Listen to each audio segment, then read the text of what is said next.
Hello, my friends. So today, I want to talk a little bit about school shootings, since it's such a hot topic right now, and sort of give my thoughts about school shootings, but also my thoughts about security in general. So, I have a very simple solution for how you can prevent your children from being the victim of a school shooter. Very simple solution. Don't send your kids to public schools, or any institutional school for that matter. Homeschool your kids. Homeschool your children, and you will never have to worry about them being shot by a school shooter. It's that simple. Now, this might sound a little tongue-in-cheek or something like that, to be like, oh, it's just that simple. Just remove your kids from the school system. But the fact is that I think this idea that we should send our kids away to be taught by somebody that typically, 99% of the time, somebody that you don't know, somebody that you cannot spend the time to get to know, and they're surrounded by other kids from God knows whose family. It's a very insecure, inherently chaotic situation. This fucking thing's beeping at me to put my seatbelt on. So you're sending them into an inherently chaotic situation where they're surrounded by people that can't possibly be vetted. They can't possibly, be checked out to the extent that you could feel comfortable and secure in the people that they're surrounded by. But we have been conditioned to think that this sort of situation is just normal. That it's normal. I mean, especially if you live in a city, it becomes extremely normal for you to be surrounded by people that you don't know, that you can't possibly get to know, and that, you have nothing in common with, especially in modern cosmopolitan cities. And so when you're put into that chaotic situation, and you're completely helpless. There's literally nothing you can do to completely secure that environment on your own. Then essentially, a lot of people feel like they would welcome more control. They would welcome more surveillance, more centralized government control is what they welcome, because they're thrust into this situation of chaos, and it's overwhelming chaos. It's chaos that cannot be managed by an individual and their family. You can't go and check out and do a background check and get to know personally every single family that's sending their kids to your school, or every single teacher that's teaching at your school, etc. And so because it's impossible for you to do that, if you accept this idea that, oh, well, it's just the way things are, we have to be in these chaotic, inherently unstable environments. Why? Oh, because I guess that's just modern times, you can't be living in the past. You have to send your kids to these schools. That's just the way things are these days. If you have that mentality, then of course you're going to feel you feel like you're dependent on that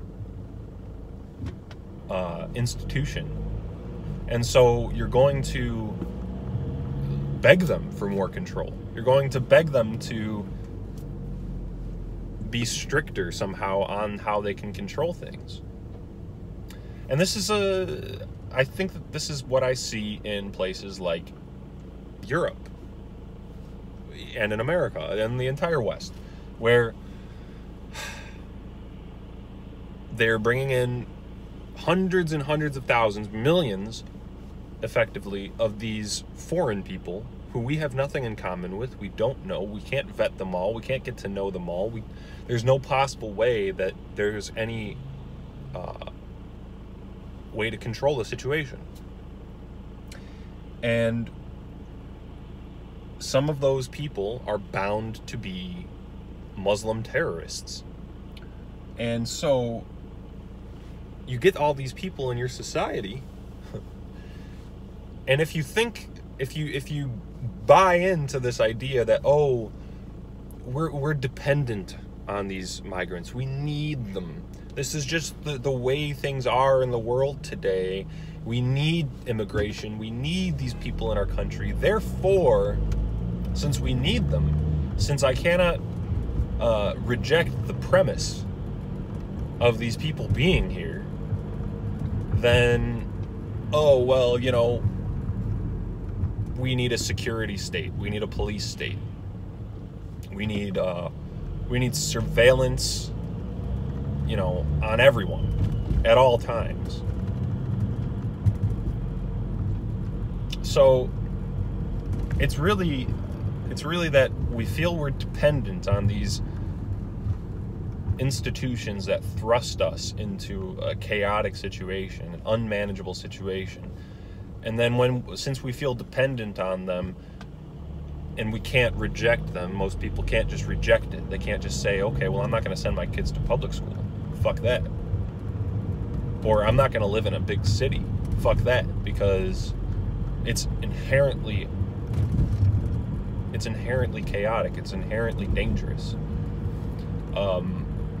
Since they can't say that, since they can't reject the premise, they then have to say, okay, well, then someone's got to control it.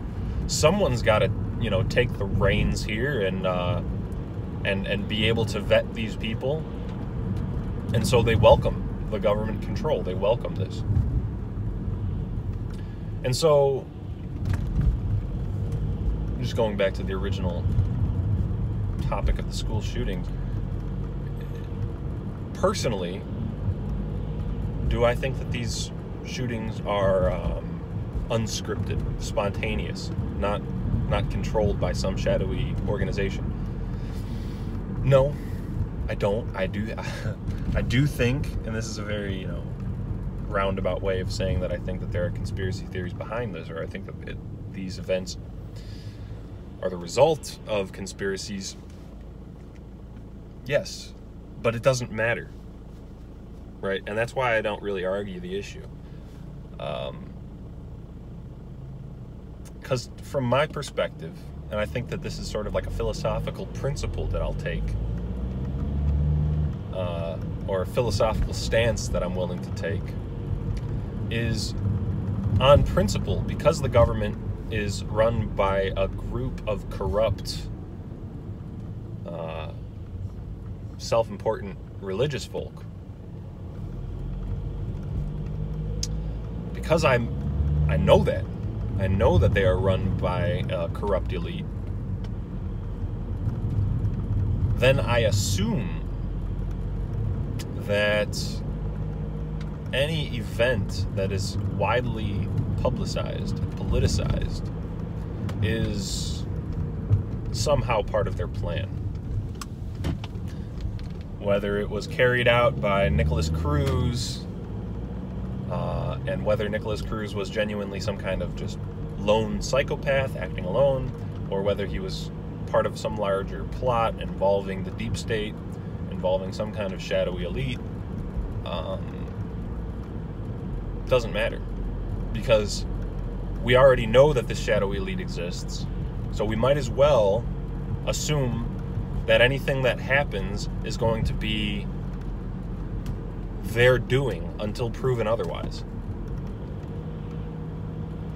You know, it's kind of like I see them as the defining force, so to speak, of our world. It's like the shadow elite is like the gravity of our world. Almost everything that happens, if something falls to the ground, I'm going to assume that it was gravity that pulled it, unless someone can prove otherwise, that it was some other force that did it. So, you might agree with that, you might not, but that's how I see it. And yeah, if you don't want your kids to be killed in a school shooting, don't send them to school. If you don't want to be the victim of a Muslim terrorist attack, don't go where Muslims live. Don't live in the big cities. Move out of the cities. Move to a place like a village where you can personally know and get to know and you know, vet and understand everyone who is living there. That is the most natural situation for us to be in. That's how we lived for thousands and thousands of years. That's the way it should be. Thank you for watching. You know, rewatching this video, I wanted to just anticipate a criticism, which I could see people responding to this saying, oh, you just want to run away. You don't want to fight. You just want to allow these elites to destroy everything that our ancestors built. And to that I would reply that living in society today is kind of like, it's kind of like we're living in this massive tower, and the elites are trying to build this tower up as high as it could possibly go. And eventually that tower, by the force of its own weight, will collapse. And if you're in the tower when it collapses, you're gonna die, no question. So, is it possible to reform the tower somehow? Is it possible to change things enough before it actually collapses on top of us? I don't think so. I think this tower is coming down, and I think anyone trapped inside of it when it does collapse is going to die. So there's no reform possible. We need to let this all just go to the sands of time, and we should rebuild a better world afterwards. It's the best plan that I can think of. Thank you for watching.